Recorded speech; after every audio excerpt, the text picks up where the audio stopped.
the government do? What must, and I'm using the word must intentionally, what must the stakeholders do to ensure that we're transforming the industries? Thank you very much, moderator. The government has a unique role to play because in the first place, we all do agree that industry will be the engine of growth of our economy. We agree to that. Therefore, the government has a pivotal role to play in that transfer of their research to industry. For example, we need startups. We have technologies. We have people, skills that have been transferred to a lot of these people. We need startups. Startup does not come without cost. For example, we have transferred a processing technology to individuals to set up. They need infrastructure. They need equipment. They need money to start. They can't start without funds. So the government's position is to create a fund that will say that all startups, depending on your business plan and how well it is structured, and your consultants to support you to set up, come for this fund and take it off. These activities will see to various startups within our communities and our country, so that at the end of the day, startups that were on paper can materialize and we can take them off. That is the first one. The second angle is also for the larger industries to also come on board. If they can also contribute to some of these unique research activities that they are looking for solutions to, then they can also support with funds for unique startups and also to support some of the existing industries so that they can expand, they can apply their equipment, they will have the capital to roll over their production processes. Also, opportunity to create linkages for markets. Because when you produce, you need a unique market to sell. Either the internal market, the regional market, the international markets. All these are unique markets of which we can tap in. But if you don't have the linkages, then there is a challenge. So we need that support from the government, from the industry, to also have access to that. Access to capital, access to market linkages, access to the skills also, so that more technology, because innovation is building on what exists. New ideas, building on it, so that we can create more innovation into our system. So the more we create, the more we need to transfer them. That is why we are now advocating that there must be a holistic linkage between the research and the industrial partners. And anyone who wants to move into industry, we must have that leverage, that linkage, and support them to reach that. Thank you, moderator. Thank you very much. Let's appreciate that in Nigeria. What is the government doing to support innovation commercialization and manufacturing? Oh, well, thank you very much, Maureen. Dr. Tony, in his presentation, and I quote, said, having the fund is one thing, and the ability to keep, to tap into the fund is another. When you speak to innovators across Nigeria, and I dare say across most of sub-Saharan Africa, they will tell you their first challenge is funding.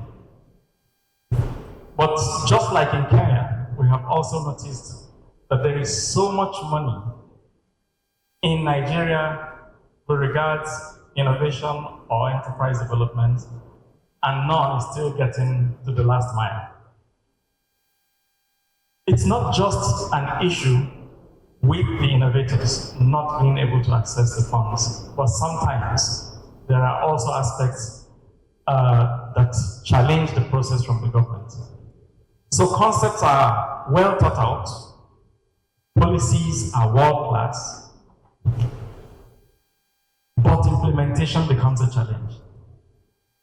In recent times, over the last 5 to 10 years in Nigeria, we've seen $500 million US Creative Industry Intervention Fund. We have seen $200 million on to de-risk agricultural innovation. We have seen almost ₦1 trillion in intervention around rice and processing, both cropping and processing, a whole lot. You can keep reading them. And most times, implementation of these funds is by deposit money banks or by certain specialized agencies of government. But it has always been a challenge that the last mile does not access this fund. From the government side, what we have observed, apart from the popular notion we know about that there will be interests flying here and there, isn't it? You have to know someone who knows somebody who could recommend you. That factor exists. But on a more empirical side, from the government side, what we have observed is a complete lack of data. So access to real data on who are the real actors and what they are doing and where they are situated and how they are succeeding so far and what kind of support they need is usually absent. So what do you expect? There will be a mad rush, isn't it? Every portfolio company will arrange themselves to access that funding, but the guys that really need the money. But on the other hand, we also have entrepreneurs, innovators that do not actually know the kind of money they want. How investment ready are you as a startup business or an existing SME? That's one challenge. So you may not know that this kind of money is not good for you, and this other kind of money is good for you. And then the entire process that it takes to also access these funds. So most times when I have a chance to meet with stakeholders within this ecosystem, I always say, money may not be a problem, but do you know the kind of money you want to access and what it can do for you? And on the government side, do we know the kind of people we should be giving money to? So platforms like ARIX provide a veritable opportunity for government to identify and map those that are acting in the real sector and exactly what they are doing and how the kinds of support systems that should be put in place for them to be able to thrive. Thank you very much. Thank you very, very much. And we go to AGI. What exactly is AGI doing to enable industries, to enable that research that is coming from university, be implemented and integrated into the manufacturing ecosystem? And if there are policies, do you believe the policies are enabling or hindering? Okay, thank you. So let me clear the real status of AGI. AGI is a non-profit, it's non-government. We were just a group of industrialists and business people. For commercialization of innovations and research findings, I have a different view of all of this. For any commercial enterprise to succeed, to take that leader, that entrepreneur, that individual to spearhead and lead. So if you follow history about most of the very successful innovations and businesses we've had throughout the world, they would normally have that one person who would normally start it, go through the mill, establish it properly before checking out or bringing in other people. Now, the dilemma is this. So you've got very successful innovative findings and research work, great ideas that need to be commercialized. But the folks spearheading these innovations must survive, right? So they will have everything done, probably leave it at the university or leave it at the research center, and then move on to go and look for work somewhere and do, because they need to survive. Then by the time somebody else is taking it up, it will not receive the same attention, passion, and energy it required to make it happen. So for me, that's one of the first major challenges that we need to deal with. The challenge of ensuring that innovations are taken from the person who is leading it all the way to market. And in fact, if you are that passionate, you will be able to attract the funding and so on. I'll give a classic example. My brother, I'm sure a lot of people here know him, Andrews Abrote. So Andrews went to Harvard, identified an idea. By the time he was done with his PhD, he's already ready with a whole blueprint of what the innovation that he would like to execute. You know, he started teaching in Harvard, but he got tired teaching. He resigned. He came to Accra. He set up Senna Institute. And Senna Institute is currently pioneering some of the greatest innovations anywhere in the world. I mean, he's at the verge of a major breakthrough in cancer and in fibroid. This is a classic example of somebody who would have started doing a research from an university and then continuing to lead it. Now he's running, he's commercializing it, and he's making a lot of money. My view is that we have to begin to take some of this approach and work with them. Yes, there are fundings. There are several fundings that I'm aware of, both nationally and internationally. But the requirements of these fundings are so stringent that it's almost impossible to assess it if you don't have that level 3 years audited report. You are not, you don't have folks that are all of them at this professorial title and all of that. And so there's that mismatch that the people who really need the funding to move the ideas, don't have the necessary requirement to meet it. So what needs to happen is for government and other policy agencies to create a tailor-made financing for some of these ideas. AGI has been at the forefront of pushing for some of these financing. So we've established several relationships with the scientific community and with many other agencies to ensure that we promote some of this funding, some of these innovative ideas. But the challenge has been that most times you start well, and then along the line, interest, get, diluted over time, and then things don't get to the end. The issue is, how can we begin to work towards ensuring that most of these ideas get to the end and receive the needed funding and the needed legal backing? And this is where we believe that government, being the biggest stakeholder, should come in a big way, with a big resources, prioritize innovation financing, prioritize research and academia and industry collaboration in a way that is attractive. So that as businessman, I will look at the budget, the national budget, and say, there's an opportunity here, let me go and support this. So really, this is what we're looking forward to doing. Thank you. I'm hearing, a lot of linkages, I'm hearing a lot of funding, and I'm wondering, on the other side, the enterprises, what are some of the incentives that they're expecting? And this is a question that any of the panelists can answer. So in addition to the funding, yes, we have provided funding. What else do we feel the manufacturing companies would benefit from, or what would incentivize them to support this research to be commercialized? Great.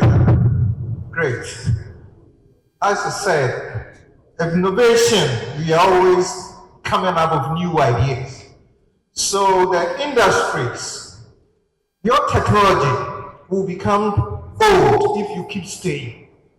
Therefore, you need to support so that you can always be on track with new innovation, new ideas that will enhance your efficiency and even improve on your profits. So industry must not fold the arms.